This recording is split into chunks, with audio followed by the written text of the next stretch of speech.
Here we have what's supposed to be the traditional black costume from Batman Returns for the figure line in the form of Thunderwhip Batman. A unique kind of feature and weapon for him, but he's got that normal kind of movie costume, not like all the other crazy colors. This was released in the past line, the Dark Knight collection. It had gold weapons, so that's really the only difference here. We're going to have the purple one, but we'll check out the feature, see what that's like, and see how this would have been for your main Batman figure if you just started getting these when Batman Returns came out. I always like to talk about what I would have thought as a kid of the figure, and then what I think now collecting them as little nostalgia museum pieces. So he's got the turbo weapon spinning arm, and on the back we can see how that's going to play out, so we'll check that out. And then all the other figures on the back that we've gone over, several of them. You can always check out the playlist to see what all we've got. 1991. So we have a fresh example to show. I always like to read the comments commenting about how I open them. Everybody has their own like ritual for these old style figures. I'm just ripping them open like I would have back in '91. So we got the spinny blade weapon here. Little handle for him to hold on to. And we have the quote batarang, but it's kind of the whip. Like maybe this is the Thunderwhip, but it said batarang. Of course, it says the year previous with the gold one that would have came with the other version of the figure. So this, yeah, it's bendable but stiff. It's a little strange for a whip weapon. Little hook there at the bottom. But we'll see how they work here with the figure. Cape as always, and he's got his wheel on the back to kind of do the feature. You have to reach up under the cape. He's all glossy black, which I feel like the other one was not all gloss, so that's kind of cool if that's what you were wanting, how shiny he is. And the function arm looks like it can still move all the way around. That's the right arm is the function arm. You can see here we'll spin the wheel in the back. Oh gosh.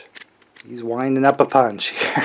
And then the old legs, but again, he's all gloss, kind of cool. But he's just got his normal gold bat symbol and utility belt. I mean, he doesn't have too much hindered movement, and then of course this is like a different body. Funny that this arm is even kind of different than the normal one, it almost seems like. Maybe it's just because he's shiny. But the right arm totally different because it has that feature to it. So he's kind of like away from the body more. So we'll just see, he's got to hold his kind of blade like a shield almost. And then the other hand's open, it can hold like whatever one you're not using in the function spot. So we'll see this. Whoa, it's a little, like goes around. It's not just like a straightforward spin. But you could knock down some villains this way. Almost kind of makes me think of the super strong weapon in the Batman video game on Nintendo, where you kind of throw out a weapon and kind of split into three, like it was some kind of blade or something. Pretty cool. I probably would have had a little fun with this, but I think I had other black suit Batman figures. Wouldn't have needed it. Might not have even used it as my main one because of the function arm was a little wonky. But I probably could have found other stuff to put in the hand just to have fun with the spinning thing.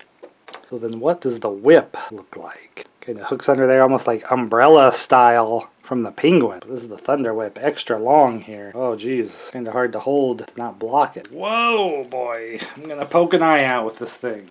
It's a little, maybe with smaller kid hands he would have been able to do it. I have big hands trying to hold on to this to do the wheel. Wow, that one's pretty wild and whippy. Looks kind of crazy holding it, how long it is. Like, umbrella, what's the problem? Pretty fun. Again, this would have been your normal black suit Batman that people would have wanted. Probably didn't see this one in stores too much because of that at the time. Because even back then, you know, comic book fans or movie fans are going to be buying this. You know, I'm just a kid wanting to play with it, but having the actual movie colors probably sold a lot more even despite the feature on it. I've never had an opportunity to get it. I got it opened up here so I can add to my Batman Returns collection.